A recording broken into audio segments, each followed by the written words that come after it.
Bonjour, je suis heureuse de vous accueillir aujourd'hui en présence de mes parents pour vous parler de mon parcours scolaire. Alors, j'envoie le jingle et puis on se retrouve juste après.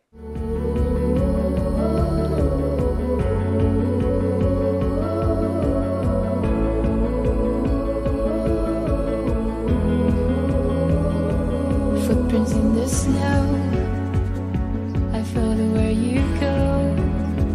In my mind I've made a plan. In my mind I understand. Bonjour maman, bonjour papa. Je suis heureuse de vous retrouver aujourd'hui pour parler de mon parcours scolaire, un petit peu, pour savoir un peu comment ça s'est passé. On va essayer de se souvenir le mieux possible. Bonjour, je suis le papa de Silou. Je vais participer à l'émission en essayant d'être à la hauteur. Alors, moi, pour vous resituer un petit peu le contexte, en fait, la semaine dernière, en faisant du rangement dans la maison, j'ai retrouvé mes bulletins de notes de mon parcours scolaire, mes bulletins du lycée, et avec des appréciations de profs, voilà, un peu spéciales. Mais pour celles et ceux qui ne me connaîtraient pas et qui tombent sur cette vidéo, je vais faire rapidement une petite présentation. Donc, je suis Silou, je suis la créatrice de Cuisine Academy. Et j'ai 59 ans et je suis un peu une touche-à-tout, une passionnée de cuisine crue, de jardinage, de décoration, voilà, tout ce qui est manuel en général me passionne. Alors, vous voyez déjà que ce sont des activités effectivement qui ne sont pas spécialement valorisées dans le cursus scolaire et ça a bien été mon problème. Alors, je me souviens très bien qu'à l'école, je n'envisageais pas de passer du temps sur des problématiques dont je ne pouvais pas mesurer l'utilité. Voilà. Si je ne voyais pas l'utilité, j'avais pas envie d'apprendre. Si je voyais l'utilité, j'étais OK pour apprendre. Puis il y avait aussi une autre chose, si le prof me plaisait, je bossais, et puis si le prof ne me plaisait pas, eh bien j'allais même pas en cours. Voilà. Donc ça m'a valu des appréciations. Alors je vais vous les lire parce que je les ai renotées. Donc Cécile ne travaille pas, n'exploite pas toutes ses possibilités, travaille quand elle veut, fantaisiste, fumiste, mauvais caractère, répond avec insolence, sèche les cours, rend des copies blanches, capable du pire et du meilleur. Deux choses me motivaient à bosser en classe, donc un prof intéressant et juste, parce que ça, j'ai rencontré beaucoup de profs, je trouve qu'ils n'étaient pas justes, c'est-à-dire que quand ils vous ont dans le pif, bah, ils vous emmerdent pendant toute la scolarité. Et ça, je l'ai détecté très rapidement. Et j'ai toujours d'ailleurs eu un problème avec l'injustice. Voilà, sans m'étaler sur tout ce qui vient de se passer. Donc, un prof intéressant et juste, et puis aussi la possibilité d'exploiter concrètement ce que j'apprenais. Il y avait, je me souviens, les cours de physique-chimie. Ou d'algèbre, ça me semblait, mais je me disais, mais jamais je me servirais de ça dans la vie, donc j'avais pas envie de bosser et je ne travaillais pas dans ces matières. Donc j'ai eu l'idée de faire une petite interview, puisque maintenant qu'on a le recul des années, eh bien on peut faire un petit bilan de tout ça. J'ai prévu quelques questions, et puis eh bien, je vais les poser à mes parents. Alors, je vais poser la première question, je ne sais pas lequel des deux voudra prendre la parole. Vous pourrez répondre à la question tous les deux, l'un après l'autre.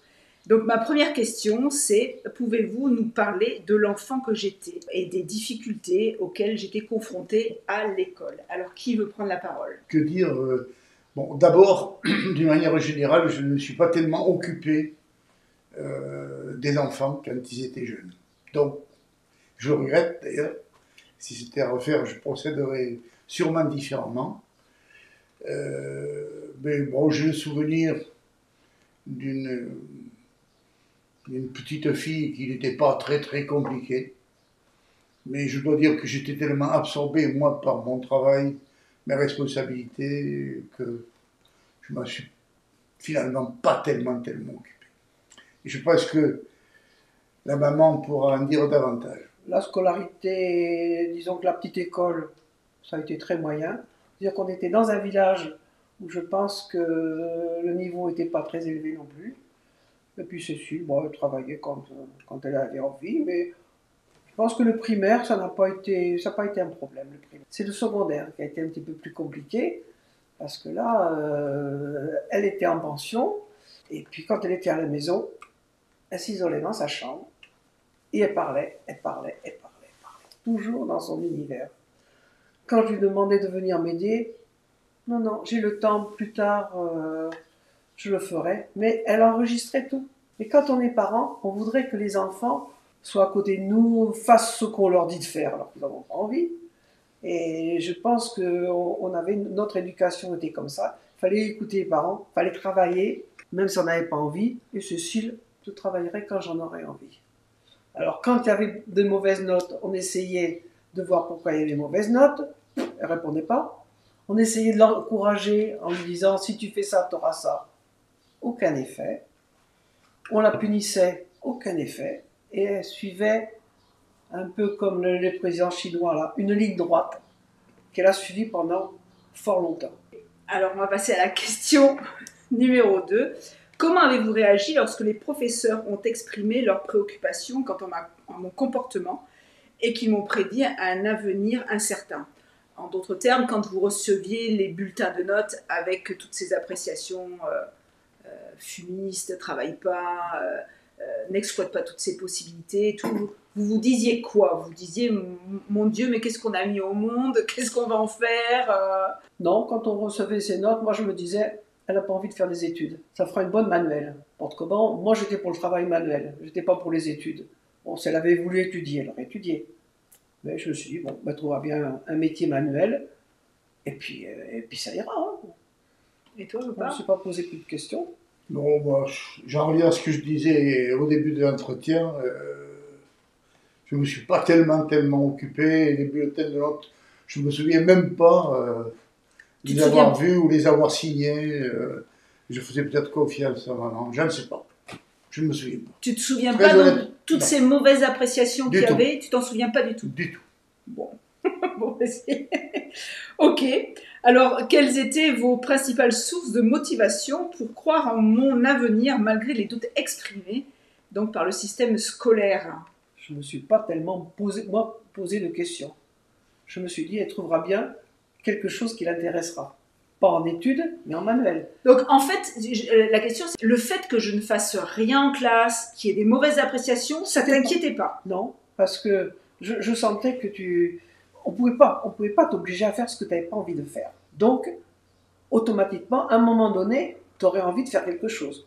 Tu n'aurais pas envie de rester à rien faire. Et toi, papa, ça t'inquiète pas non plus, quelqu'un qui... En ce qui me concerne, j'ai quand même eu toujours tendance à rapprocher la qualité du travail des enfants de ce qu'a été la qualité de mon propre travail quand j'avais leur âge. Et j'ai pensé souvent que j'étais un peu comme eux.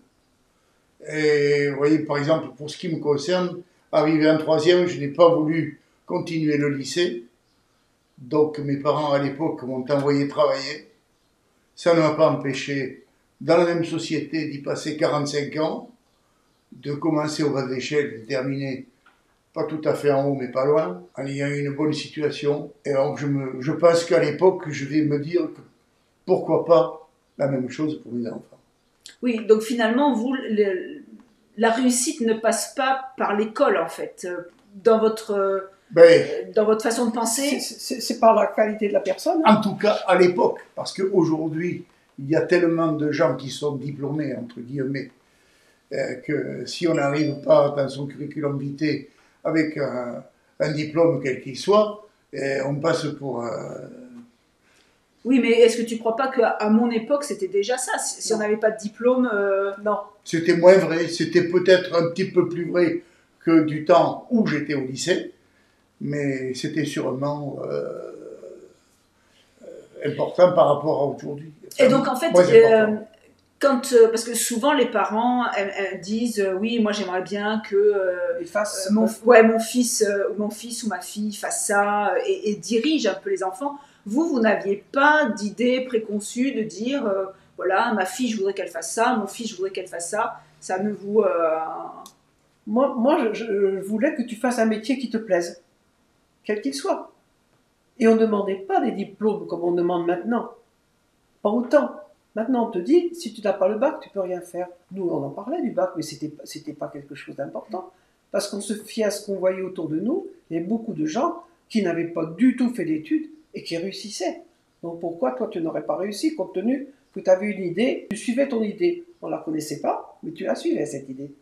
Pouvez-vous nous parler de certains moments clés où vous avez remarqué des changements positifs dans ma vie? Est-ce qu'il y a eu des moments où j'ai eu des professeurs qui ont fait, par exemple, que vous sentiez que je travaillais mieux, ou que j'avais plus envie de faire quelque chose, ou que j'étais plus impliquée à l'école, ou pas?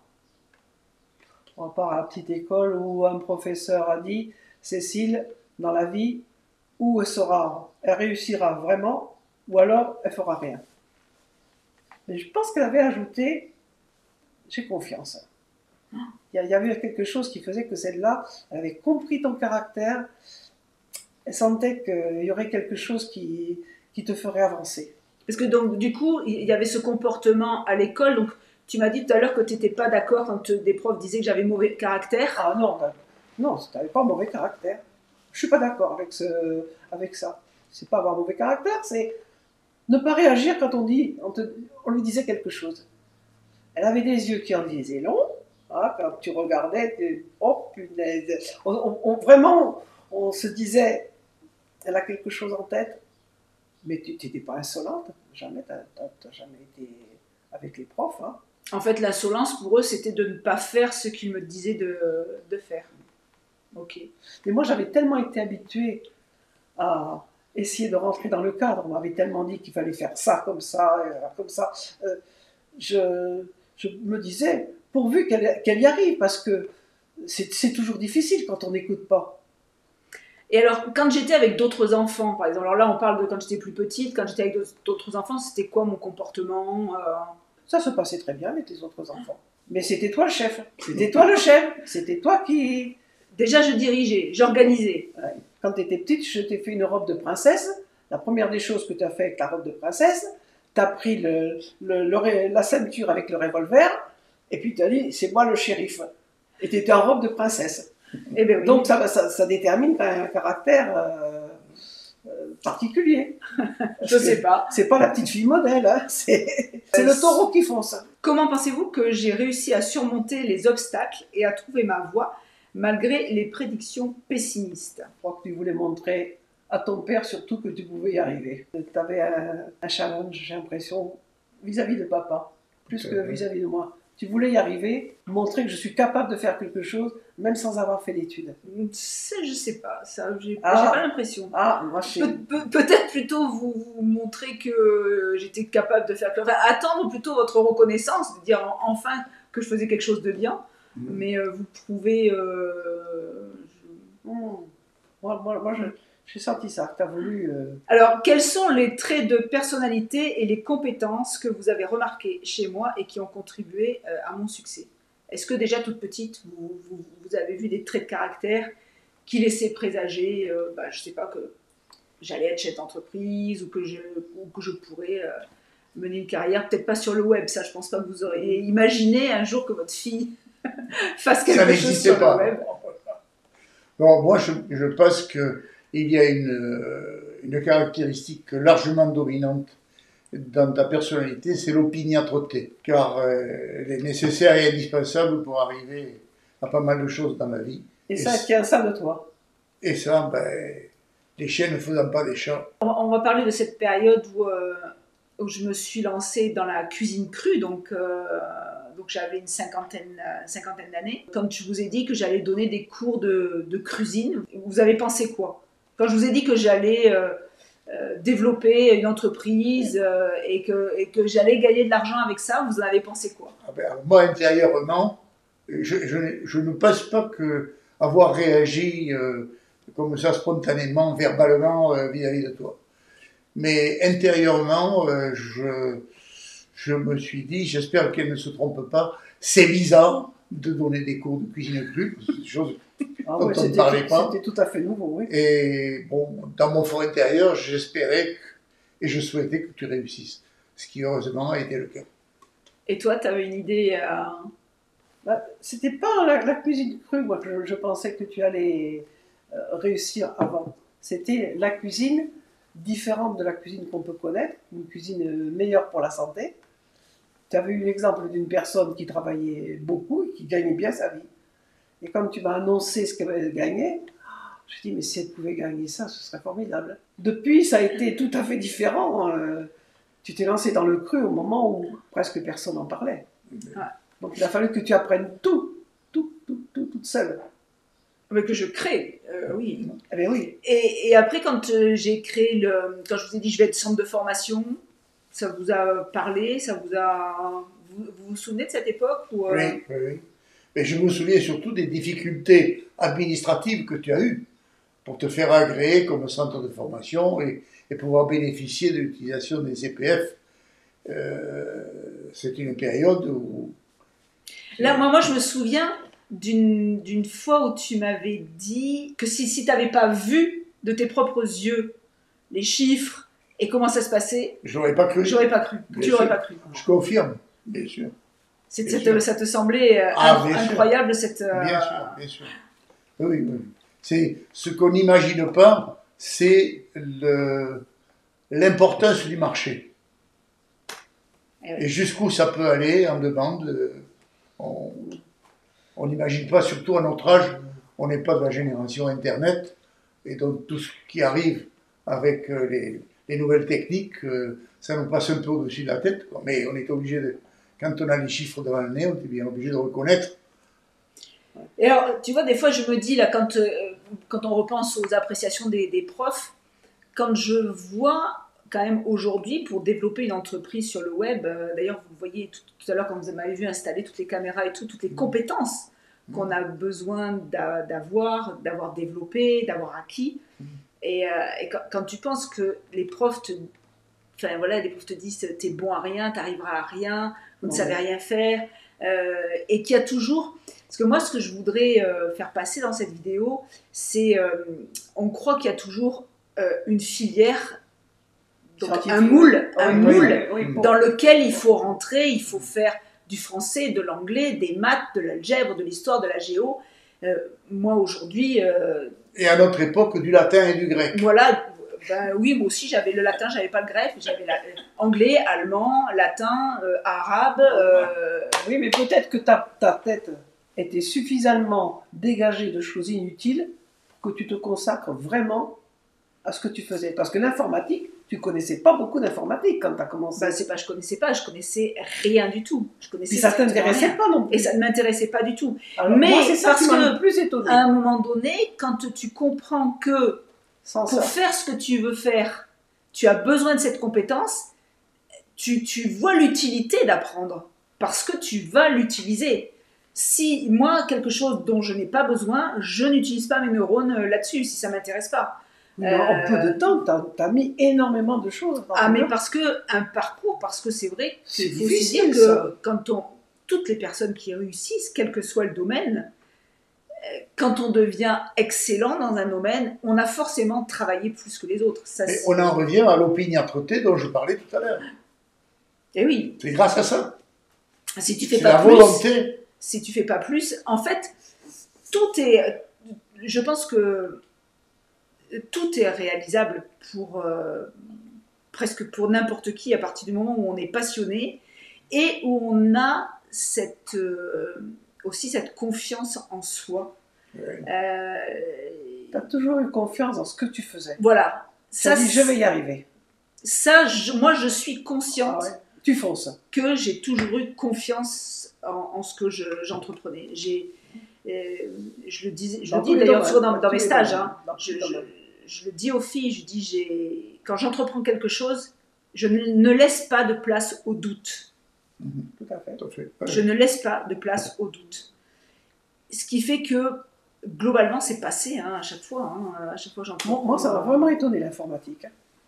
Parce qu'en peu de temps, tout ce que tu as assimilé, alors bien sûr, je comparais à moi qui ai une petite tête, mais j'aurais jamais pu tout ça. Et puis il n'y a pas que l'informatique, parce que la partie vidéo, mais tout, c'est énorme le travail, énorme. Quels sont éventuellement les conseils que vous donneriez à des parents avec des enfants qu'on étiquette de difficiles à l'école? Je dis bien qu'on étiquette parce que avec le recul, je me rends compte que les étiquettes qu'on me collait, c'était des étiquettes. Donc, quelques conseils pour ces enfants qui sont parfois dévalorisés dans le système. Alors, je voudrais dire, moi, en préambule, qu'il faut se garder de porter aujourd'hui des jugements de valeur en se basant sur ce que furent nos valeurs quand nous étions plus jeunes. Parce que la société a tellement évolué en 50 ou 60 ans que ce qui était vrai à l'époque l'est moins aujourd'hui, ne serait-ce que dans la formation des gamins, le respect qu'ils doivent aux enseignants, qu'ils doivent à leurs parents. Aujourd'hui, on a l'impression qu'il n'y a plus de limite, que n'importe qui peut faire ou dire n'importe quoi à n'importe qui. Donc, donner des conseils, je suis très... Ça te fait quoi, toi, Très donc, prudent. pour te donner ton âge, donc tu as 88 ans, et quand Oui. tu vois l'évolution, un petit peu comment ça fait peur, c'est décevant, tu t'en penses quoi? Alors, ma pensée de base, c'est d'abord de dire et répéter et seriner que dans la vie, les situations ne sont jamais ni aussi bonnes ni aussi mauvaises que ce qu'on pense. Souvent, la vérité est au milieu. Et qu'il ne faut pas ni désespérer, ni croire que tout est arrivé, qu'il n'y a plus rien à faire que se laisser vivre.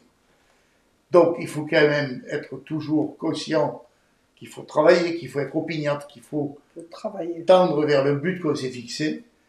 Et je pense que c'est peut-être un conseil qui garde encore une certaine valeur malgré l'évolution de la société aujourd'hui. Quand tu parles de but, c'est souvent aussi ce qui manque peut-être à pas mal de personnes. Les gens n'ont pas forcément un but bien défini.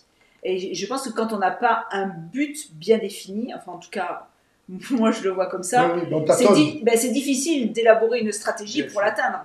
Si tu sais pas ce que tu veux, comment y aller Bien sûr. à partir du moment où... Et des fois, le but, il peut changer, hein, mais pour passer à l'action, il faut avoir un but. Tout à fait. Il faut avoir un but. Il y a une orientation qu'on leur donne à l'école aussi, qu'ils ne choisissent pas forcément. Donc, Oui. on les oriente sur quelque chose qui ne leur plaît pas. Et les parents, qu'est-ce qu'ils peuvent faire contre ça? Et Une fois que l'orientation est donnée par les professeurs, je ne pense pas que les parents puissent changer quelque chose. Oui, ou même par Parcoursup, là maintenant, pour les lycéens qui doivent faire des études supérieures, ils n'ont pas encore passé le bac, qu'on leur explique ce qu'ils pourront faire ou ne pas faire dans leur vie. quels sont les traits de personnalité et les compétences que vous avez remarquées chez moi et qui ont contribué à mon succès? Donc, on a un petit peu parlé tout à l'heure, mais on va les... Oui, mais moi j'ai parlé de l'opiniâtreté, je Ouais. pense que c'est Le but volontaire. volontaire. Pour bien des domaines, hein, que Oui, ce c'est soit ton travail, que ce soit le bricolage, que ce soit le jardinage. Je crois qu'il n'y a pas beaucoup d'endroits où tu... Et même vraisemblablement pour tes amours. Je me souviens quand j'étais petite, tu me disais, c'est pas toi qui me disais, c'est toi maman qui me disais que j'étais instable parce que je faisais plein de choses différentes. Ouais, tu es passé d'une chose à l'autre. Et quand je faisais le tour de quelque chose, je sais pas, j'ai fait de la peinture sur soie, quand j'avais fait, hop, je passais à ça, j'ai fait d'autres petits trucs, puis d'autres petits trucs. Et tu m'avais dit, ça je m'en souviens de ce mot, instable parce que, et aujourd'hui avec le recul je me dis, mais pour moi c'est pas ça l'instabilité, c'est en fait j'étais intéressée par beaucoup de choses. Et si tu veux ça ne durait pas faire, longtemps. mais si tu veux faire beaucoup de choses, tu peux pas faire tout le temps la même chose. Si tu veux faire beaucoup de choses, Bien sûr, tu te si disperses. eh te ben, disperses. il faut faire plein de trucs. Donc, je faisais un truc, et une fois que je maîtrisais, je faisais autre chose. Et je dirais, c'est pas de l'instabilité, c'est de la curiosité. Curiosité. Ouais. Et, Mais dès que tu as fait le tour de quelque chose, c'était fini. mais tu vois, des fois, Ça fait drôle. le poids des mots Ouais. et la différence entre Instabilité. et- peut-être un caractère différent du mien, plus faible, ou se dire instable. Je préfère le mot curieux. Ouais, oui. C'est plus flatteur. C'est plus flatteur. Oui, oui. Oui, ça, sur le moment, on ne s'en rend pas compte. On l'analyse après. Je l'ai analysé après parce que à chaque fois que tu as décidé d'apprendre quelque chose, tu t'es débrouillé, tu l'as fait, c'est bien fait, fini, on passe à autre chose. Comme ça a fait pour ton institut de beauté. À un moment donné, tu as dit, ça y est, j'ai fait le tour, Voilà. c'est fini. Et nous, on a été étonnés parce que tu avais quelque chose qui marchait bien. Et comme là, je sens que j'ai fait le tour aussi avec Cuisine Academy. Oh, Et, tout arrête. et j'ai envie de faire autre chose. Ouais, des fois, je dis à Benoît, donc à mon mari, je dis, je sais pas comment il a fait pour faire toute sa vie le même métier. C'est pour moi quelque chose qui aurait été impossible. De faire toute la vie. Et en tout cas, tu le penses. Non, Que tu... avec son tempérament, mais c'est c'est-à-dire que impensable. si les circonstances l'avaient Et non, exigé... je me serais organisée, serais organisée et je me suis organisée pour toujours faire ce que j'avais envie de faire. Oui, bien sûr. Et je suis vraiment convaincue qu'à partir du moment où on est passionné par quelque chose, On le fait mieux. On le fait bien. on le fait Et bien puis, et t'as pas l'impression de travailler et tu peux toujours en ressortir une rémunération puisque Oui. aujourd'hui on est quand même dans un monde où Oui, il faut de l'argent, il faut gagner un peu d'argent pour oui, vivre correctement. Au départ, il y a déjà un plaisir de faire ce qu'on a envie de faire. Ah ben oui, mais tout le monde n'a pas le plaisir dans le travail. Il y a beaucoup de gens qui travaillent, c'est alimentaire. Ça, c'est- Et là encore, je me dis que c'est en étant curieuse, finalement, en ayant testé plein de choses, parce qu'on en parlait tout à l'heure, c'est vrai que j'ai fait plein de trucs, j'ai pas fait que l'esthétique et Cuisine Academy. J'ai vendu des chaussures, j'ai travaillé dans un fast-food. Qu'est-ce que j'ai fait j'ai travaillé à l'hôpital. J'ai travaillé à l'hôpital. À l'hôpital, j'ai travaillé en réanimation, j'ai travaillé en gériatrie. Voilà, je testais. Et puis bon, ça te plaît pas, ça tu prends. Ça c'est intéressant. Là j'ai appris ça, là j'ai appris ça. Et puis après, on se fait son petit. Et c'est pas fini. Non, et c'est pas fini. Quel message d'espoir voudriez-vous transmettre aux parents qui se trouvent dans une situation similaire à celle que vous avez vécue? Bon, on en a déjà parlé, hein. Il ne faut Ne surtout pas pas désespérer. désespérer parce que les situations peuvent évoluer dans un sens comme dans l'autre, mais on souhaite bien sûr toujours dans le bon sens. Surtout, il faut toujours garder espoir et s'intéresser quand même un peu plus que personnellement je n'ai pu le faire à la vie et au devenir de ses enfants et à leurs Mais aspirations. les parents, maintenant, le père s'occupe beaucoup plus de l'enfant. Il n'a pas que son Peut-être. travail comme objectif. Maintenant, les pères sont vraiment impliqués dans... Par contre, parfois, ce sont les mères qui démissionnent. Mais ça, après tout, dans chaque famille, il peut y avoir des problèmes. Mais normalement, il faudrait que les deux parents puissent s'occuper comme il faut des enfants. Et si je voulais revenir sur les punitions aussi, parce qu'aujourd'hui, je crois qu'on ne punit plus Ah bon, on les n'a plus le enfants, droit. on n'a plus le droit de les punir. Et donc, moi à l'époque, quand j'étais chez les bonnes sœurs, puisque donc j'ai fait, je vais dire, ma carrière scolaire dans le privé chez les bonnes sœurs, et elles aimaient bien les punitions, les bonnes sœurs, elles aimaient bien les punitions. Et toi, tu aimais bien doubler les punitions qu'elles me faisaient, et qu'elles me filaient. Et donc, ma question, c'est toutes ces punitions que j'ai pu avoir, vous aviez quelle impression de votre côté Que ça servait à rien. Ça ne fait rien du tout. Non, mais je pense que, en fait, quand un parent réagit comme j'ai pu le faire, c'est-à-dire on te donne 100 lignes à faire, mais tu en feras aussi 100 pour moi, ça fera 200 en tout, c'est en même temps, je pense, pour affirmer son autorité de parent qu'on fait ça. Je ne dis pas pour autant que ça contribue à une meilleure éducation de l'enfant. Je dis que c'est plus pour affirmer l'autorité du parent, vu avec le recul. Alors que normalement, c'est pas ça le but. Mais Quand non. je sais qu'une seule fois, j'ai eu des lignes à faire et j'étais obligé de venir à l'école pour les faire, je me suis dit, jamais plus, on me donnera des lignes et je viendrai le jeudi après-midi pour les faire. Ah non, ça, j'ai pas... Donc, tu vois, on peut réagir tout à fait Et différemment. alors, moi, parce que c'est en parlant, là, ça me revient. Et en fait, moi, j'avais essayé de trouver des combines. Je me souviens quand j'avais des lignes à copier. Et donc, je m'étais bricolé 4 stylos billes que j'avais collés en même Tu temps. écrivais 4 lignes en même temps. J'écrivais 4 lignes en même temps. Et j'essayais d'espacer parce que sur une page, on tenait tant de lignes. Et en espaçant un petit peu, ça gagnait. Enfin, voilà, j'imaginais toujours des combines. En fait, Rien que ça. je me rends compte que En fait, dès qu'on me causait un problème ou dès qu'on me mettait des bâtons dans les roues, moi j'élaborais une stratégie pour voir comment je pouvais la contourner, quoi. Bon, bah écoutez, je sais pas, est-ce que vous aviez quelque chose à rajouter? Bon, moi je peux rajouter quelque chose, oui. C'est qu'on est content de ton parcours. Voilà, mais satisfait. Et vraiment, chapeau. Il n'y a rien à dire. Non, C'est- tu as suivi. Au-delà même de ce qu'on avait pu penser. Bon, ben merci. Merci d'avoir partagé ces petits moments un peu privés. Un peu privé, oui. Mais sur les réseaux, ça sera plus privé. Non, Je vous encourage vraiment à oser être vous et à concrétiser vos rêves au-delà des critiques. Ce n'est pas toujours facile, certes, mais croyez-moi, c'est passionnant et terriblement gratifiant de réaliser des choses juste parce que l'on sait en être tout simplement capable. Donc merci pour votre attention et à très vite sur Cuisine Academy. Au revoir. Au revoir. À Come tous. easy go.